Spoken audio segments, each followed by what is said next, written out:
quand la tristesse arrive, je sais tu es là, toujours près de moi.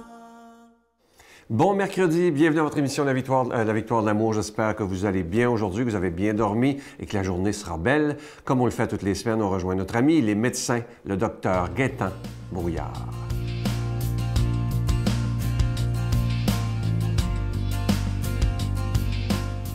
Bonjour tout le monde, bon matin. Et aujourd'hui, nous allons parler des médicaments qui sont en vente libre, les médicaments qu'on peut acheter sur les tablettes directement. À quoi ça sert? Est-ce qu'il y a des dangers? Est-ce qu'il y a des avantages à faire ça? Et si oui, comment? Et donc, ça va être un petit laïus qu'on va faire ensemble sur principalement 2-3 médicaments qu'on utilise régulièrement. Il faut, par exemple, connaître que l'aspirine est issue même d'un produit naturel, hein, l'écorce de saule. Et c'est là qu'on a découvert l'aspirine, tout comme d'ailleurs la morphine d'un autre côté qui nous arrivait de l'opium. Donc, l'aspirine est un excellent médicament. L'aspirine, on s'en sert pour, par exemple, si on fait de la fièvre, par exemple, donc c'est un antipyrétique, donc diminuer l'effet de la température lorsqu'on fait une infection. Mais on donne également l'aspirine à très petite dose chez les gens qui souffrent de maladies cardiaques ou de maladies à la suite d'un ACV, hein, d'un accident cérébrovasculaire, parce que l'aspirine a aussi cette propriété de fluidifier davantage, donc de diminuer l'agrégation des plaquettes, donc diminuer la coagulation du sang, donc permettant au sang ici d'être plus fluide, donc diminuer ces dangers de récidive d'AVC, par exemple. Mais il faut faire attention, l'aspirine a aussi un désavantage, c'est que ça peut créer au niveau de l'estomac des ulcérations. Donc, les gens qui sont fragiles à faire des ulcères d'estomac ou qui souffrent déjà de dyspepsie, il faut faire attention, si jamais vous commencez à ressentir des brûlements d'estomac, c'est un signe que justement l'aspirine peut vous déranger. Et il ne faut pas oublier aussi que plus on vieillit, plus la question de notre qualité au niveau de notre estomac change aussi. On est beaucoup plus fragile à l'acidité de l'aspirine aussi. Donc, c'est un excellent médicament, mais il faut s'en servir avec bon escient. L'autre chose qu'on rencontre aussi souvent chez les gens qui ont des douleurs, par exemple, les gens vont dire « Ah ben moi, j'attends d'avoir vraiment bien mal avant de prendre un médicament pour la douleur. » Mais je ne pense pas que c'est une bonne chose. Si le médecin vous prescrit un médicament à prendre aux 4 heures ou aux 6 heures, je pense qu'il faut respecter justement cette recommandation, puisque sinon, vous allez avoir des up and down constamment. C'est-à-dire que le médicament va agir pour quelques heures et lorsque son effet est passé, vous allez commencer de nouveau à souffrir de douleur. Et pourquoi calmer la douleur lorsqu'il y a justement un problème? C'est que moins vous allez ressentir cette douleur, plus le corps va avoir tendance à se réparer rapidement. Il va se décontracter plus facilement aussi. Vous allez pouvoir bouger plus facilement. Un autre médicament qu'on rencontre aussi beaucoup, c'est les médicaments anti-inflammatoires comme Advil et aussi le Motrin, par exemple, qui est l'ibuprofène qu'on rencontre souvent, qu'on va prendre. Ce sont donc des anti-inflammatoires intéressants et qui ont aussi des propriétés antidouleurs. Mais encore ici, ces médicaments-là, il faut les prendre avec une certaine aisance aussi, mais faire attention, si on les prend à long terme, on peut créer justement des problèmes vasculaires. Il a été démontré que ça pouvait créer justement des infarctus à long terme. Donc, je vous souhaite d'être en bonne santé et utiliser la médication toujours avec réglementation. Merci. Notre Père qui es aux cieux, que ton nom soit sanctifié, que ton règne vienne, que ta volonté soit faite sur la terre comme au ciel. Donne-nous aujourd'hui notre pain de ce jour. Pardonne-nous nos offenses comme nous pardonnons à ceux qui nous ont offensés. Ne nous laisse pas entrer en tentation, mais délivre-nous du mal, car c'est à toi qu'appartient le règne, la puissance et la gloire pour les siècles des siècles. Amen. La Victoire de l'amour vous invite à son pèlerinage annuel en République tchèque et en Pologne, du Petit Jésus de Prague à la ville natale de Saint-Jean-Paul II, en compagnie de Brigitte Bédard, l'abbé Donald Thompson et la participation occasionnelle de Sylvain Charon. Nous visiterons entre autres les villes de Prague, Cracovie, Auschwitz et plusieurs autres. Nous visiterons aussi la maison natale de Saint-Jean-Paul II, du 11 au 22 juin 2018. Informations, réservations, voyage intermission, 514-288-6077 ou 1-800-465-3255.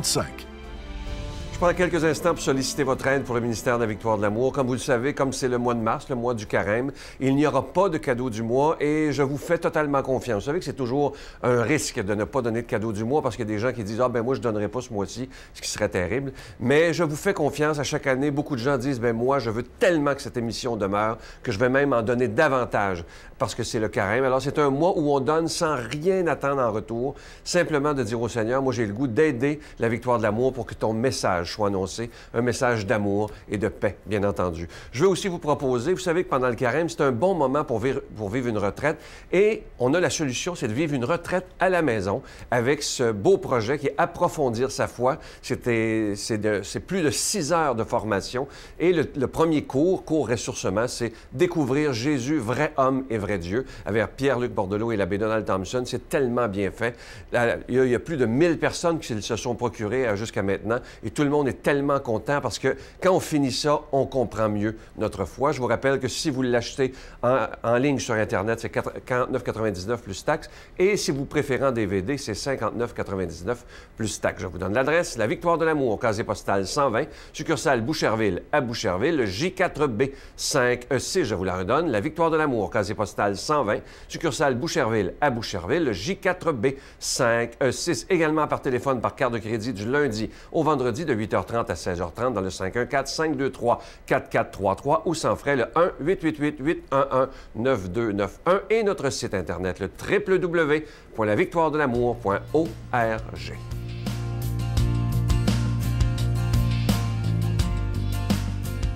Mon Dieu, donnez-moi la sérénité d'accepter les choses que je ne peux changer, le courage de changer les choses que je peux et la sagesse d'en connaître la différence. Amen. Aujourd'hui, la parole de Dieu est proclamée par quelqu'un qu'on apprécie beaucoup, Pierre-Luc Bordelot.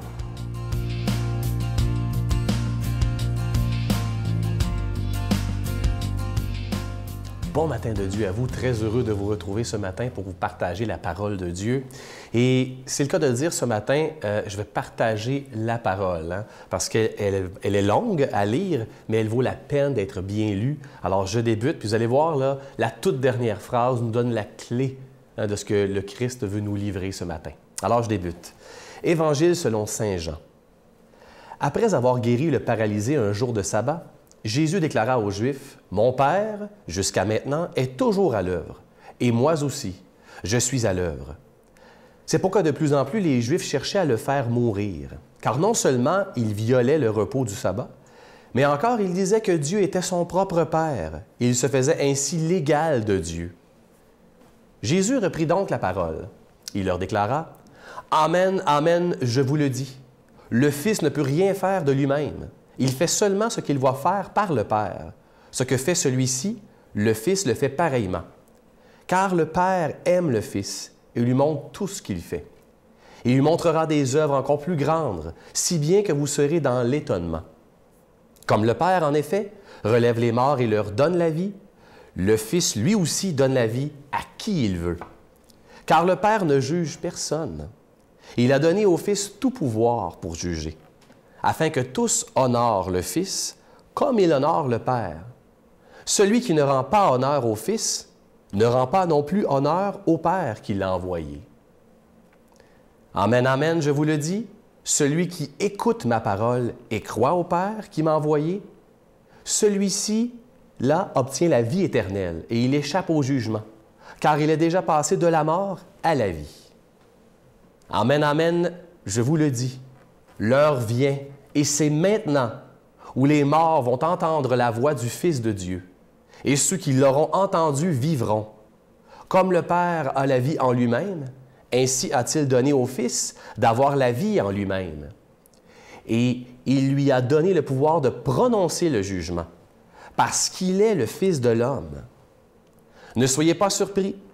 L'heure vient où tous ceux qui sont dans les tombeaux vont entendre sa voix, et ils sortiront, ceux qui ont fait le bien, ressuscitant pour entrer dans la vie, ceux qui ont fait le mal, ressuscitant pour être jugés. Moi, je ne peux rien faire de moi-même. Je rends mon jugement d'après ce que j'entends. Et ce jugement est juste, parce que je ne cherche pas à faire ma propre volonté, mais la volonté de celui qui m'a envoyé. Wow, hein? Quel évangile colossal, c'est le cas de dire. Je ne sais pas si j'ai bien rendu. Il y a des lecteurs tellement extraordinaires là, qui savent aller chercher là, toute la finesse de ça. Mais écoutez, je ne peux pas faire autrement que de ne pas m'arrêter sur la dernière phrase qui m'habite tellement. Je ne sais pas comment vous êtes comme croyant, mais c'est ce que je cherche tellement, moi. Je ne cherche pas à faire ma propre volonté. Je cherche la volonté de celui qui m'a envoyé. Et je ne sais pas pour vous, là, mais moi, comme chrétien, là, je me sens habité d'une mission. Je sens que j'ai à accomplir une mission. Et pas seulement la mienne, là. Je parle de la mission. Dieu m'a chargé d'une mission. Dieu m'a demandé quelque chose. Est-ce que c'est clair encore? Je ne le sais pas, mais je me sens envoyé, comme un envoyé. Hein? Je ne sais pas si c'est le cas. Est-ce que vous vous sentez comme ça? Est-ce que vous vous sentez habité de Dieu? Oui, c'est certain, mais est-ce que vous sentez que vous devez accomplir une mission pour lui? Au-delà d'actualiser son plein potentiel, au-delà de développer personnellement ses habiletés, là, hein, on a beaucoup de livres là-dessus, on a beaucoup de littérature, mais est-ce que moi, je cherche à accomplir la mission que le Christ me propose? Et comment je fais pour le faire? Moi, en tout cas, si je ne suis pas habité par cette mission-là, j'ai l'impression que les choses tombent. Puis j'ai l'impression qu'il faut que je cherche sa mission. Comment je fais, Seigneur, pour accomplir ta mission? Puis on dirait que des fois, vu que je me pose la question, j'ai l'impression que si on recherche dans le texte plus haut, ça répond à la question. Il dit « Moi, je ne peux rien faire de moi-même. » Alors, il faut s'abandonner à Dieu. Il faut s'en remettre à lui. Il faut écouter son mystère. Il dit, le Fils ne peut rien faire de lui-même. Il fait seulement ce qu'il voit faire par le Père. Je pense que c'est une voie de réussite. Qu'est-ce qu'on voit, nous, qu'on reconnaît des traces de Dieu faites par le Père, que le Fils lui-même accomplirait? Je pense qu'il y a une piste à suivre là-dedans. Prenons le temps de déposer cette lecture en prière pour s'y retrouver. Seigneur Jésus, tu sais que je ne peux rien faire de moi-même. Alors, inspire-moi afin que j'accomplisse ta volonté. Je veux faire seulement ce que je dois faire par toi, Dieu, le Père Tout-Puissant.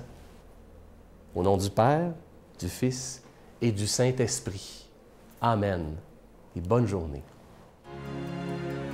Je vous salue Marie, pleine de grâce.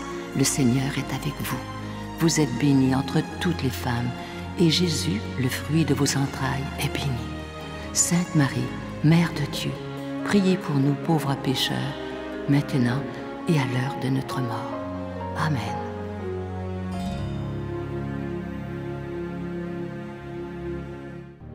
La victoire de l'amour présente Approfondir sa foi, découvrir Jésus, vrai homme, vrai Dieu.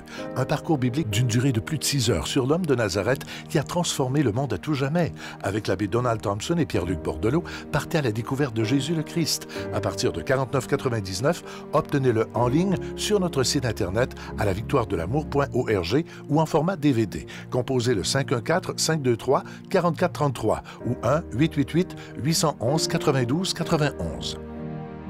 Je vous laisse avec une très, très belle pensée. Écoutez bien, parce que c'est très vrai. Écoutez bien. C'est dans le calme et la confiance que sera ta force et non dans l'agitation. Fais confiance à Dieu et il te surprendra. Ça, c'est tellement vrai. Lorsque ça ne va pas dans notre vie, je pense qu'il est temps de faire silence, de se retirer un peu au lieu de s'agiter partout et de faire une confiance totale en ce Jésus, le maître de l'impossible. À demain. Bye. Je suis spéciale, tu sais, donc mais j'avais un profond malaise. À chaque fois que je faisais quelque chose qui se passait ou que je disais des choses à des gens, j'ai déjà dit à des gens, fais attention sur la route, puis il y avait un accident. Ça me mettait franchement mal à l'aise. C'était un grand, grand malaise, puis je comprenais pas d'où ça me venait. Mais...